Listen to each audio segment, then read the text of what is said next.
Welcome to the Truly Julie podcast, where we aim to evolve, elevate, and enrich our lives. Episode 7. Woohoo! Hi, guys. So, what happened when we unplugged our kids for almost a year? Do you like that title? If you do, thanks. If you don't, blame AI. Okay, so we will get to how we survived without a TV, without any playdates, for months and months and months in a sec. But first, let me just take in my ridiculous setting. Look at this. For my podcast viewers, I'll just have to describe it for you.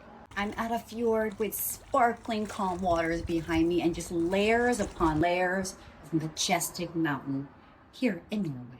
I'm in a small town called Molde here in Norway. It is the 32nd largest city here in this country, according to population. And hubby and I decided to wrap up our world tour here. This after 8 months of travel. Yes, with kids. So why are we ending our trip here? Well, my mother-in-law Berit grew up in Molde, and she happened to be here for the summer along with my father-in-law. So we thought this would be a marvelous way to wrap up an epic adventure. And for my first-time listeners, if you're wondering just why and how we've been globetrotting for 8 months, for that answer, you're gonna have to listen to episode 5, which we recorded out of El Salvador. That'll explain everything, including what happened after the big fires in LA. Okay, let's get back on topic. Our great screen detox. 8 months without a TV. As for tablet time, very limited, mostly because we were staying in Airbnbs with really crappy Wi-Fi. And mind you, also no play dates. How did we survive for that length of time? For me to answer this question honestly, I think I have to break it down into 2 phases. The first phase, the first 2 months of the world tour, we suffered. The latter 6 months, we thrived. I think it's because the first 2 months, it hit me like a ton of bricks that I am it. Like, I am the teacher, I'm the custodian, I'm the cafeteria lady, I'm the play date, I'm the after school activity, because guess what? There's no school or activity or anybody else. And sure, my husband is there with us, and he is the GOAT, the greatest of all time when it comes to being a great dad and present partner and helpful. But he's working a full-time job during our travels. And because of all the time zone changes, he's working super wacky hours. So for bulk of the day, it's just me with the kids. I am their only education and entertainment source. Because again, the kids aren't attending a school. And if you travel extensively, you know that most Airbnbs have a TV, but it's not hooked up to anything. Or if it's hooked up to something, it's like a foreign language remote control that you have to navigate. So yeah, it's just me. So for the first 2 months, I had multiple anxiety and panic attacks, which made no sense because I'm in stunning settings, surrounded by my people. Folks, we're talking Hawaii, we're talking Japan. And I think I even had an anxiety attack in Albania. Yes, because we had a 4 a.m. flight. And that just at night, I couldn't fall asleep and my brain just spiraled out of control. The latter 6 months, we hit a stride. We got to a point where we didn't even think about a TV. And I'm wondering how did we make that mental shift? I honestly think it's because I was able to finally surrender and create space to feel it all. So let me elaborate. On the one hand, I allowed myself to feel enormous amounts of gratitude for this incredible opportunity. To see the world with your babies, right? Incredible. But then also allowing myself to feel overwhelmed and admit that this is really hard, right? Adapting to a new place every few days, every few weeks, figuring out where the grocery stores are. Does that grocery store even have things that your kids like to eat? And is this the grocery store where I have to weigh every single piece of produce? By the way, that's the case in most grocery stores around the world. If you want to buy a banana, you got to weigh it, and then you have to put a sticker on it. It's very complicated. But anyway, I digress. And then, I also have to consider things will we have access to a washing machine? All these invisible worries. is hard. So I think for me, making that mental shift to a more peaceful space was allowing myself to say, this is an incredible opportunity, but this is also incredibly hard. And as the weeks went on, after that initial tough first 2 months, it got easier and easier. And dare I say it, it even got super fun. Smooth sailing. So I just want to share some of the tools that really helped us go screen free. Number one, trampoline. You guys, we rented the cutest house in Galicia, Spain, or as they say, Galicia.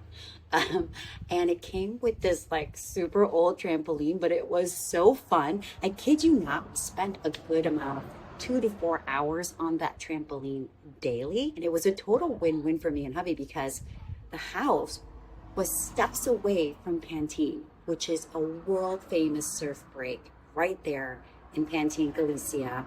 And so we would go dawn patrol surf and then come back, and we would have the rest of the day, you know, hubby would have to work, but then I would be with the kids with this trampoline, and the house also had a basketball hoop. And so it just made for a really, really fun, pleasant stay. And here's a tip. You can search Airbnbs through the filter, like look for specific homes that have a trampoline.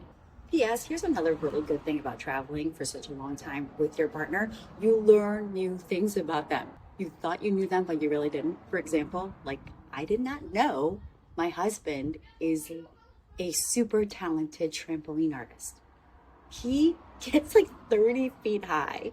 He'll do all sorts of tricks. Like he'll do this thing we call the Super Mario Brothers legs, where he like just flutters his legs really quickly. I attempted it, pulled a muscle, and couldn't surf for like 2 days. Just the joy it sparked for my kids to see their dad in that play space was, I mean, one of my favorite memories of this world trip. And number 2 on my list of tools that you can use to help you thrive without screens is making friendship bracelets. You guys, this one totally shocked me. Because I guess I haven't made friendship bracelets since like the 90s, but the kids fell in love with it. I ordered like 50 colors of yarn for, I don't know, $6.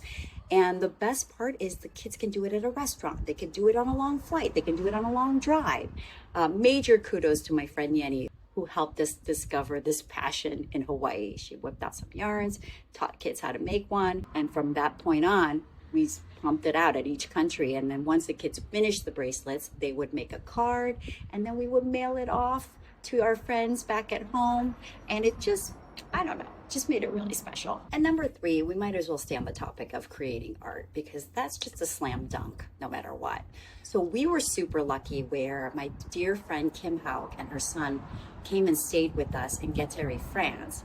Kim is the most talented watercolor painter. So she came with all this beautiful paint. We sat in our gorgeous little country house with a perfect little garden, and she drew like this crazy, beautiful spotted yellow lily, and she taught kids how to do watercolor. It has to be one of Lulu's favorite memories from our world tour. Now, if you do not have a person like Kim who's going to teach you art in person, no sweat, guys, because Art for Kids Hub exists on YouTube. God bless this family that runs this channel. They are like the most wholesome bunch. The dad is the primary artist. He and his wife have like 4 or 5 kids, and they all make a cameo in the videos. And, you know, they just have an extensive catalog of all the things that you can draw with him. And each family member is more affable than the next. And our kids probably created hundreds of cards for their friend using Art for Kids Hub on YouTube. I know this is technically screen time, but it's a different kind of screen time because they're engaging their creative juices. So I say this is okay. Number 4 on my list of tools you can use to go screen free is something a little bit obvious: games. I just realized during this world travel that all your kids really want is you to play with them. A little quality time to connect. One of my favorite memories during this 8 months of travel was playing hide and seek in a little town in Portugal called Ericeira. We had dinner, and then at sunset, we went to this historic, famous church area. and we played hide and seek, and the kids couldn't find us. And we were like, Leif and I are huddled behind this electrical box, and they were really struggling to find us. And the most hilarious thing is this local lady sees us. She drives past the kids and she like points at us and gives them a wink. They still didn't find us. We also traveled with a deck of cards and this really fun brain exercising game called Oracle. It's kind of hard for me to explain what Oracle is, so I will put a link down in comments below of where you can get your own set, and I highly, highly recommend it. It's a little advanced for Lulu still. I mean, she's 6, Trix is 10, so she'll draw when we play Oracle on the side next to us, but I really highly recommend it because I can just feel my brain getting sharper when I play it, because you really have to strategize and think about so many things. Number 5, climbing. Climbing of any sort, like a pile of rocks, a big hill, a playground. My kids are 6 and 10, and they just are in such better moods if I allow them to go climb something at some point in the day. And in certain countries, we even went indoor climbing. So in Albania, we went to this incredible indoor gym called Latitude. LA folks, this is like the indoor trampoline gym Sky Zone on steroids. And the craziest thing is we didn't have to sign a single waiver. And it was $10 an hour. So Latitude in Albania. We also did some indoor climbing here in Molde, and the walls that you climb here for LA folks out there, it's like Sender 1 times 4. Like the tallest climbing walls you could possibly imagine. It is next level. Of course, my kids got the Norwegian climbing genes, so within 20 minutes or so, they had graduated from level 3 to 6 and ditched the auto harness thingamajiggy, and they were basically free climbing, where you're like attached to another human being. Super scary to watch as a parent from the ground when they're like, I don't know, 200 feet in the air, but they seem to be having a good time. And for my podcast listeners, if you want to see just how tall this climbing wall is, you're going to have to watch this on YouTube. It might be worth it. You won't believe how tall it is. You're going to think I'm exaggerating until you see it for yourself. And number 6 on my list of how to easily go screen-free, surfing. We traveled to, I think 14 countries on this world tour. And if we're going by cities, even more cities. And I would say half of those destinations were surf towns. And if you know me, you know that surfing as a family is one of my biggest dreams come true. When I'm out in the water with them, I just find myself pinching myself. It's like just like all the good goosebumps. And let's be honest, you can't have any screens on you when you're surfing as a family. So it is foolproof way to be screen free. And, I know what you're thinking. You're like, I don't surf. Like no one in my family surfs. That's okay, because the tool you should take away from this is that kids love water play. Sprinkler, a pool, a lake, a little puddle somewhere, they'll be fine. I'm just laughing because my YouTube viewers are like, who was that random lady that just walked past you? Okay, we are at my relative's boathouse. And here in Norway, that's kind of how they do beach life. They own a boathouse where they house their kayaks and paddle boards and all sorts of chairs, and it's like a hang. And then they have access to the water. And that lady that just walked past me is the neighboring boathouse. And number 7 on my list is playgrounds, but not for the reason that you think, or not for the obvious reason that you think. I mean, sure, my kids are 6 and 10, so they appreciate a good playground, especially in places like London. We found the most incredible playground in an area called Battersea. I will put the link down below just in case you're going to London. Here in Norway, incredible playgrounds. But that is not why I'm suggesting it on this list. I'm including playground because it is your best resource to other parents. And these other parents are the ones that are going to clue you in on the best family-friendly restaurants and other fun things you can do with the family. Because let's be honest, no food blogger is writing for you and your family. They are writing for hipsters. Number 8 on my list on how to easily go screen-free is going to surprise you. Workbooks. And this one is a little controversial because, yeah, I have to just put it out there that I am not above bribery. So each of my kids packed 2 workbooks, each workbook hundreds of pages, and I said each workbook is worth $50 if you finish it. And my kids are super cash motivated, so they took these workbooks to restaurants. They did it on the plane. They did it on the long car rides.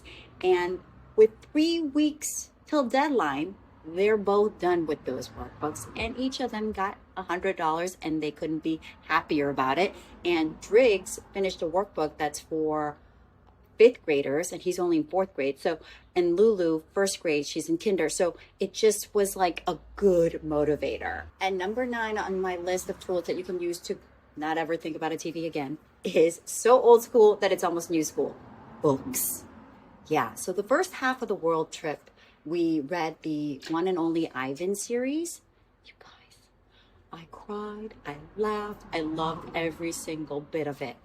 So it's really appropriate for all ages. And then for the second half of the world trip, we started the Harry Potter series. So good. We devoured the first 3 Harry Potter books, and now we're on the 4th. And honestly, it's just the most amazing quality time together. We spend about an hour reading every night. Like, so I'll read a little bit, Driggs will read a little bit, Lulu is still working on her reading. But all this to say, this is really motivating her to want to learn how to read.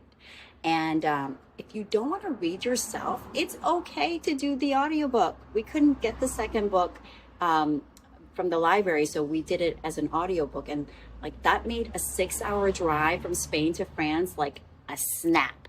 And yeah, and it goes without saying, since you're traveling, you do not want to be carrying those heavy ass books, so it's okay to read it on a Kindle. That's the preferred method. And then also do it as an audiobook. And as if the gift of reading isn't enough, guess what happened on this trip? All this reading inspired Driggs to want to write, to be a writer. So he's been writing his own adventure. I think he, like, at first sit down, cranked out like 10 pages. And I can't wait to read it. And even if it's not that good, at least, you know, his brain is getting inspired, and I just love that. And number 10 on my list of tools how to cultivate family bonding without screens is exploring. I know what you're going to say. Exploring. How easy for you to say, because you're actually traveling around the world. But what we realized, Leif and I, during this trip is, like, we can do exploring of LA. We somehow just like get into a mind space where we stop exploring our own city because we're like, oh, we live here, we can do this anytime, so we won't. And we're just gonna, once we get back to LA, gonna make a conscious effort to keep exploring. Whoa, the tripod almost fell. And when you explore, I think it's really awesome if you can kind of include everyone in the process of what you're gonna be exploring. So like, once we got to Europe, hubby's work schedule worked out great in the sense he would start work at 6 p.m., which allowed him to start the day off with me and the kids. So we would roll out of bed, sip coffee, I mean, not the kids, but us, and then as a family, sort of talk about all the options. What do we want to explore that day? And it just gave the kids this feeling of agency that I think they really appreciated. So here in Norway, Driggs really wanted to go fishing. So we did exactly that at midnight because it doesn't get dark here in the summer. So as I wrap up this episode, the question is, can we stay this present, this non-screen dependent as a family once we get back to LA? Can we continue to lean into the slow meals, the walks in the evenings as a family? Can we refrain from overscheduling our kids, right? Can I consistently choose to protect our time in a culture that glamorizes the grind and tells you to go, go, go, go to every single birthday party, plan every single play date, make sure your kid is in every activity possible? Simply put, I don't know. But if you know me, you know that I will try with every fiber of my being. Because I will tell you, the last 8 months have simply been the best time of my life in terms of fandom. And that is worth fighting for. So I hope you're out there fighting the good fight. And remember that it's okay to resist FOMO or JOMO, the joy of missing out. As they say here in Norway, hadas. And remember to please support this independent creator with the like, comment, or subscription.